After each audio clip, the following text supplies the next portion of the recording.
Vous vous souvenez de l'époque où l'histoire du plus grand outsider était celle d'un gamin maigre du New Jersey qui apprenait le karaté auprès du bricoleur de son immeuble? Et l'entraînement consistait juste à faire des corvées, vous savez, cirer des voitures, peindre des clôtures, poncer des terrasses. Le film Karate Kid est sorti en salle en 1984 et a connu un succès bien au-delà des espérances. Ralph Macchio y incarnait Daniel LaRusso, un jeune homme originaire de la vallée de San Fernando, dont le béguin pour Alley Mills l'a exposé aux avances du champion de karaté local, Johnny Lawrence, interprété par William Zabka. Pat Morita a été nommé aux Oscars pour son rôle de Monsieur Miyagi, le bricoleur qui enseigne à Daniel que les arts martiaux ne se résument pas à se battre, mais qu'ils sont avant tout une question d'équilibre, de discipline et de bricolage gratuit, une philosophie qui aurait sans doute plu à Tim Allen. Le film a transformé 8 millions de dollars en 131 millions. Macchio est devenu une idole des adolescents et toute une génération s'est persuadée qu'elle pouvait maîtriser le karaté en faisant des corvées en mouvements circulaires. Mais derrière les coups de pied acrobatiques, ce film a connu une histoire mouvementée.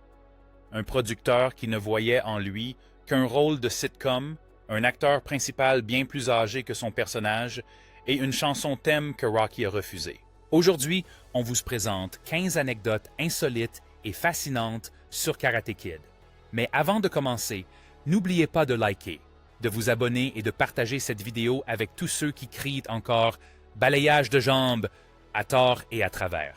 L'auteur a été agressé à l'Exposition universelle de 1964. Le film Karate Kid n'est pas né d'une réunion de production hollywoodienne.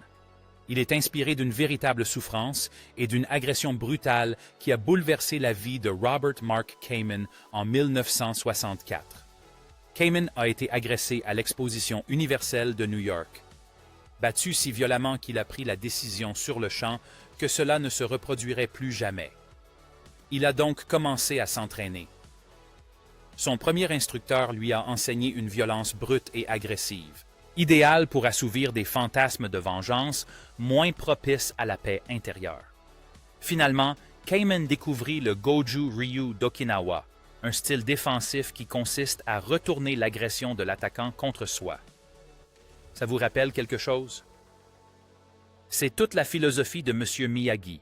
La Colombie engagea Kamen parce qu'il avait une véritable expérience pratique.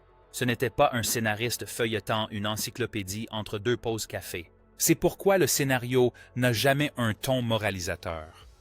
Kamen ne donnait de leçons à personne sur le pacifisme. Il partageait une leçon qu'il avait mis des années à comprendre. Finalement, la meilleure vengeance, c'est un coup de pied sauté et un film à 530 millions de dollars. Ralph Macchio avait 22 ans lorsqu'il incarnait un lycéen en dernière année. Son visage juvénile était si convaincant que les acteurs ne croyaient pas à son âge. Les réalisateurs l'appréciaient tellement qu'ils ont réécrit le personnage, changeant le nom de Daniel Weber en Daniel LaRusso pour coller aux origines italiennes et à l'attitude décontractée de Macchio, typique du New Jersey. Or, voilà le hic. Macchio n'était même pas le plus vieux des faux adolescents sur le plateau. William Zabka avait 19 ans, ce qui le situait au moins dans la tranche d'âge du lycée, mais plusieurs membres de Cobra Kai approchaient de la vingtaine, ce qui explique pourquoi ils ressemblaient moins à des brutes qu'à des jeunes qui auraient dû avoir leur bac depuis longtemps. L'apparence juvénile de Macchio est devenue une source de plaisanterie récurrente tout au long de sa carrière. Il a continué à jouer des adolescents jusqu'à la fin de la vingtaine, l'éternel mineur d'Hollywood. La prochaine fois que vous verrez le fils de Daniel se faire tourmenter, souvenez-vous que ce pauvre adolescent était en âge de boire une bière. Le producteur ne voyait en lui qu'Arnold de la série Happy Days. Cela paraît incroyable aujourd'hui, mais Pat Morita a failli ne pas obtenir le rôle de Monsieur Miyagi. Le producteur Jerry Winninrub a catégoriquement refusé de le faire auditionner. Le problème? Morita était Arnold de Happy Days, un comédien. Winninrub était incapable de voir au-delà des rires enregistrés. Le metteur en scène John Avildsen en décida autrement.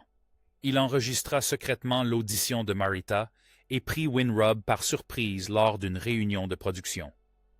Il passa l'enregistrement en plein milieu d'une conversation. « Surprise, Jerry! » Winrob fut impressionné mais obstiné. Il fit passer l'audition à Marita à 5 reprises avant de finalement admettre qu'il avait failli commettre la pire erreur de sa carrière. Le rebondissement, c'est que les producteurs avaient aussi pensé à Fumio Demura, le maître de karaté qui devint la doublure de Marita. Dura était un vrai prodige, champion de Shitoryu et ancien entraîneur de Bruce Lee au nunchaku. Il aurait pu terrasser Cobra Kai sans même transpirer. Dura avait le talent, mais Marita avait tout le reste.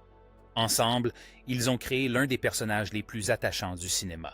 Marita a été nominée aux Oscars. Pas mal pour quelqu'un qui a failli être ignoré pour avoir servi des hamburgers dans une sitcom.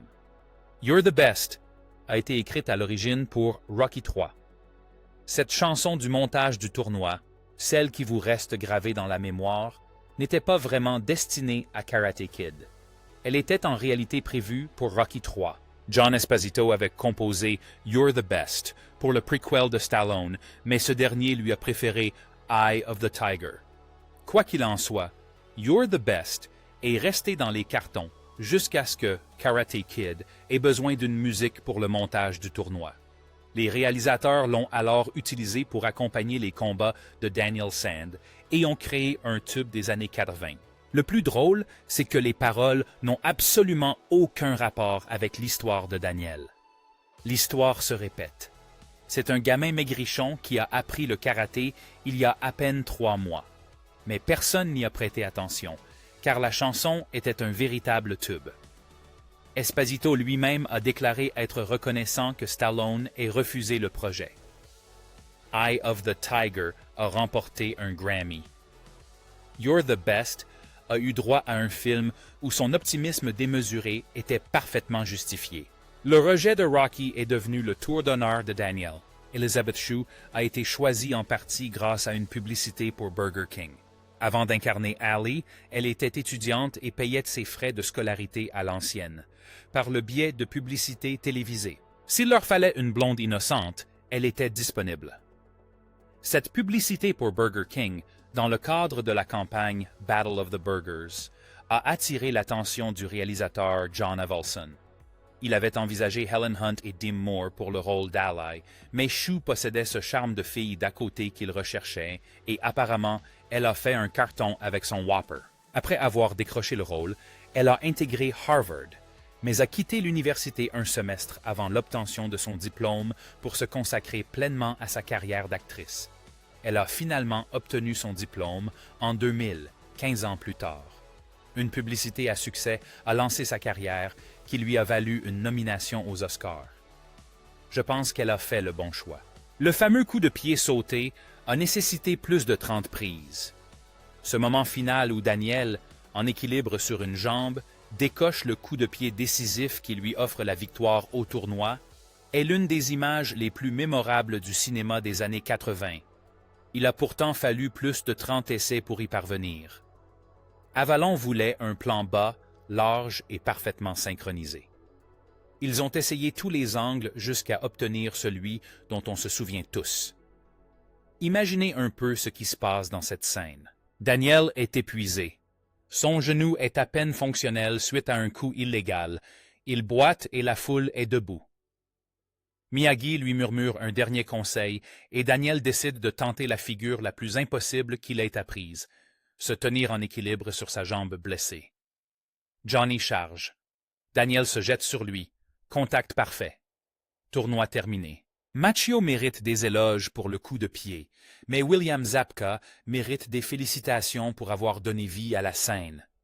Les deux acteurs se sont investis à fond, et c'est pourquoi le film reste aussi efficace. Sean Penn et Charlie Sheen ont d'abord été envisagés pour le rôle de Daniel.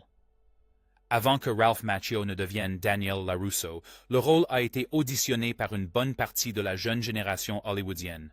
Sean Penn, Charlie Sheen, Robert Downey Jr., Tom Cruise, Nicolas Cage, Emilio Estevez. La fiche de casting semblait tout droit sortie des années 80. Charlie Sheen affirme qu'on lui a effectivement proposé le rôle. D'après son documentaire Netflix, le réalisateur Avildsen le voulait. mais le père de Sheen lui a conseillé d'honorer un engagement antérieur, le tournage de Grizzly 2 en Hongrie. Sean Penn était également pressenti, mais il aurait décliné l'offre. Il venait de tourner dans Fast Times at Ridgemont High et souhaitait se tourner vers des rôles dramatiques plus intenses. Difficile d'imaginer quelqu'un d'autre dans le rôle de Daniel aujourd'hui. L'intensité de Penn aurait complètement transformé le personnage, le rendant plus sombre et moins attachant. Macchio a insufflé à ce personnage une vulnérabilité qui nous a véritablement fait prendre parti pour lui. Penn a remporté 2 Oscars. Macchio est devenu indissociable d'un rôle encore adoré 4 décennies plus tard. Tous deux ont trouvé leur place au bon endroit au bon moment. Pat Morita a dessiné le logo Bonsai sur le Guy Daniels. Ce motif de bonsaï sur le Guy Daniels est devenu l'emblème de Miyagi-Oh et a donné naissance à d'innombrables produits dérivés. Pam Morita l'a dessiné lui-même. Il en a fait un croquis, l'a remis au département des costumes et a dit « Voilà ce que Miyagi aurait voulu. » Et il avait raison. Le personnage passe la moitié du film à être obsédé par le petit arbre, alors forcément, il se souciait de ce qu'on mettait sur le Guy. Cela renvoie également à l'une des meilleures scènes du film. Miyagi offre un bonsaï à Daniel, lui parle de ses racines et de l'importance de choisir sa propre voie. Puis, Daniel entre dans le tournoi en arborant ce symbole. La plupart des acteurs portent ce que les costumes leur fournissent. Morita a créé quelque chose qui se retrouve encore sur des t-shirts 40 ans plus tard. Petite pause dans nos discussions. Et non, pas dans ce sens-là. Soyez honnêtes. Avez-vous déjà tenté le coup de pied de la grue dans votre jardin et failli vous casser la figure? Racontez-nous votre histoire dans les commentaires ci-dessous et n'oubliez pas de liker et de vous abonner. On peut encore visiter l'immeuble où vivait Daniel. Le film Karate Kid n'a pas été tourné dans un studio hollywoodien transformé en décor californien. Le réalisateur John Avildsen a filmé dans les véritables lieux de tournage de la vallée de San Fernando. L'immeuble de Daniel, il s'agit des South Seas Apartments, rue Satakoy, dans le quartier de Rita. Ils existent toujours. Ils s'appellent toujours South Seas, et les fans continuent de venir s'y faire photographier. La plage où Daniel rencontre Ali, Leo Corio à Malibu. Le lycée est en fait un collège à Woodland Hills et le tournoi All Valley. Le Mata Dome à Cal State Northridge.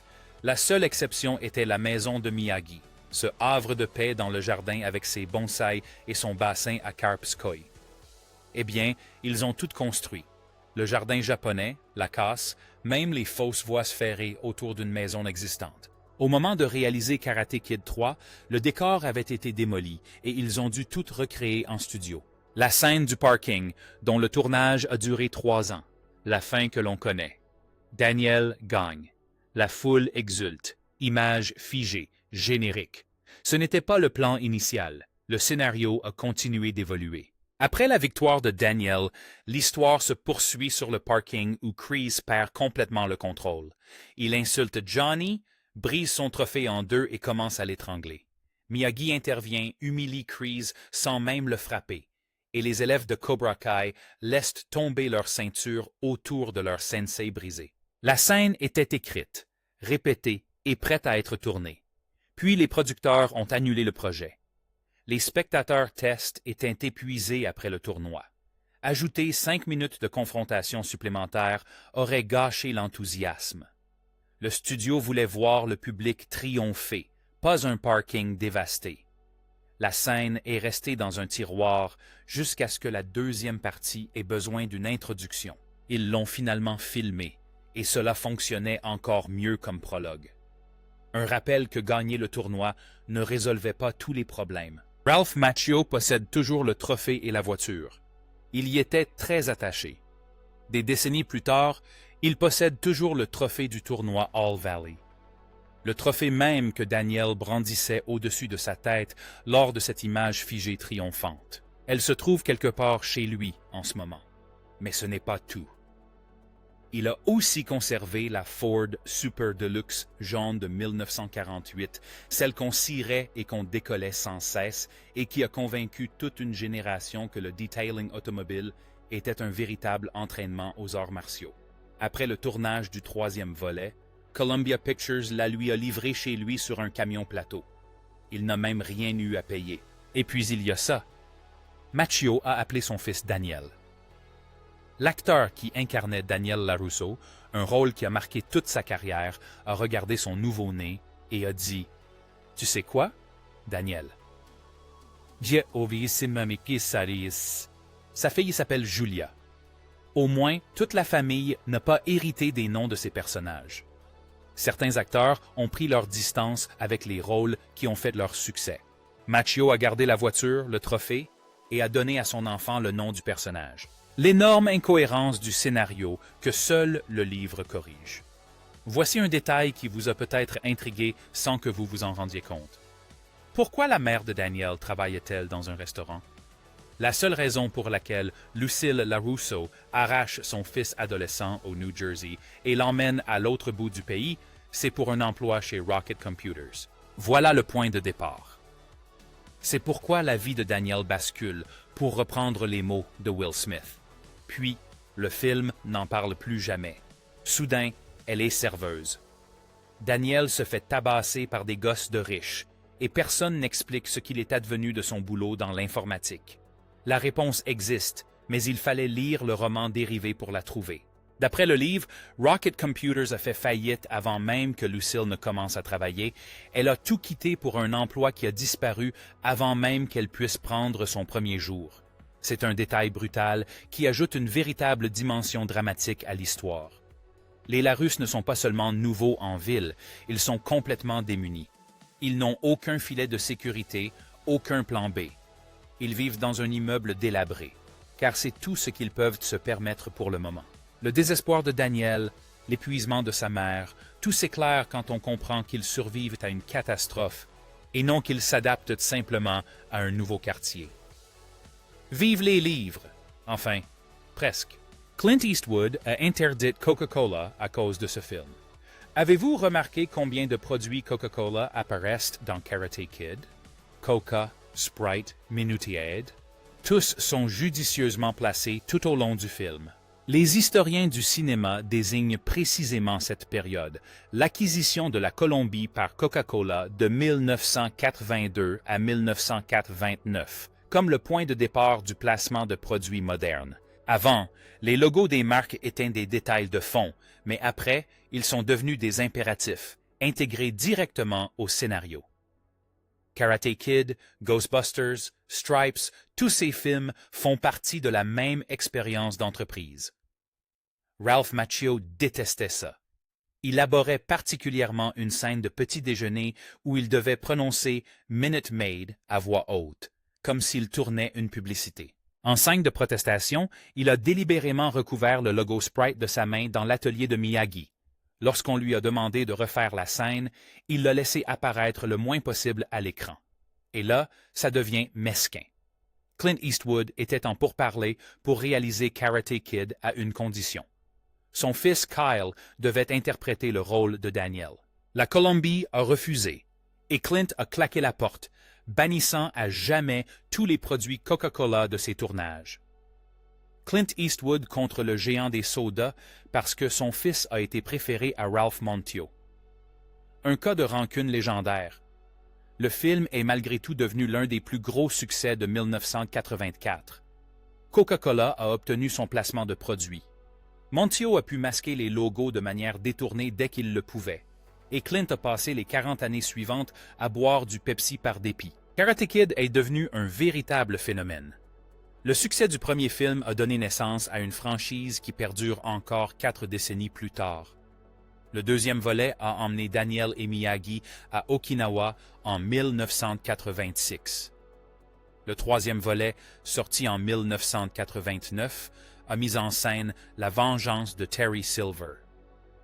Le Karate Kid suivant, sorti en 1994, nous a offert le rôle de Hilary Swank. Le remake de 2010 a transposé l'action en Chine avec Jaden Smith et Jackie Chan.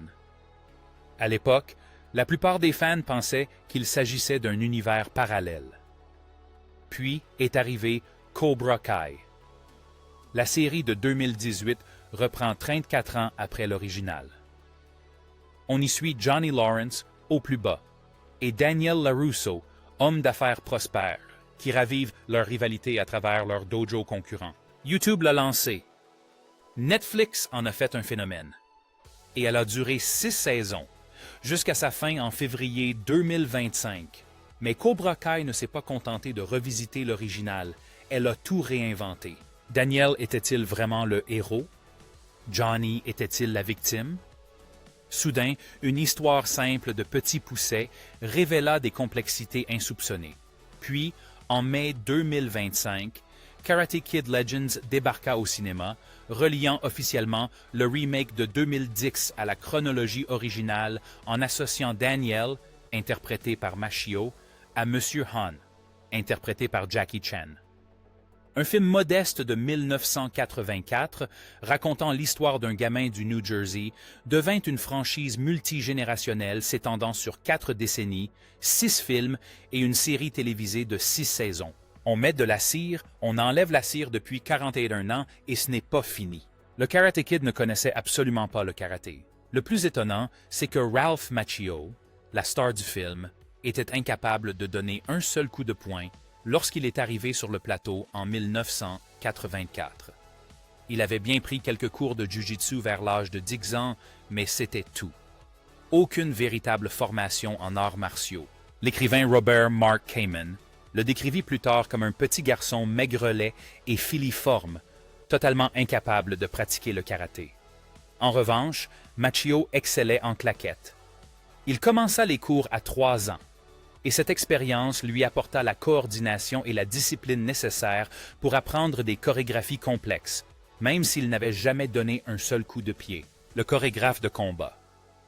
Pat E. Johnson a pris le relais, entraînant Macchio pendant des mois avant de filmer une séquence de Goju Ryu d'Okinawa, le même style défensif que celui pratiqué par M. Miyagi.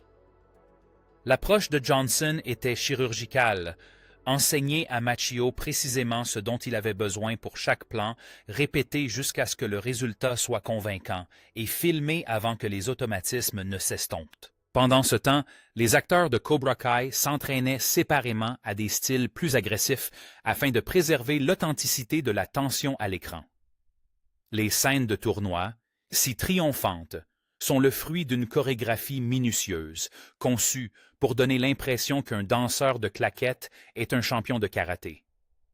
Pendant des années, Macchio a plaisanté sur le fait que les fans le prenaient pour un véritable expert en arts martiaux. On l'abordait en espérant qu'il lui prodigue des conseils de ceinture noire, et il devait expliquer que les compétences de Daniel LaRusso ne s'appliquaient pas à l'acteur qui l'incarnait. Mais Macchio n'est pas resté novice. Pendant plus de 40 ans, à travers les suites et les 6 saisons de Cobra Kai, il a continué à s'entraîner. Ce qui avait commencé par des chorégraphies apprises par cœur s'est transformé en une véritable maîtrise. Puis, en avril 2025, c'est devenu officiel. Ralph Macchio a obtenu sa ceinture noire de karaté. Un mois plus tard, lors de la première de Karate Kid Legends, la Fédération mondiale de karaté lui a décerné, ainsi qu'à Jackie Chan, une ceinture noire honorifique pour leur contribution à la culture des arts martiaux. L'acteur, qui a inspiré des millions d'enfants à s'inscrire à des cours de karaté alors qu'ils n'y connaissaient presque rien, a finalement obtenu son grade officiel. 41 ans après le coup de pied de la grue, le Karate Kid est devenu un karatéka adulte. Voilà. 15 anecdotes surprenantes sur Karate Kid qui prouvent que ce film ne se résume pas à mettre de la cire, enlever la cire et balayer les jambes. Si cette vidéo vous a plu, n'oubliez pas de liker et de vous abonner. D'autres analyses approfondies des films qui ont marqué les années 80 arrivent bientôt. À la prochaine!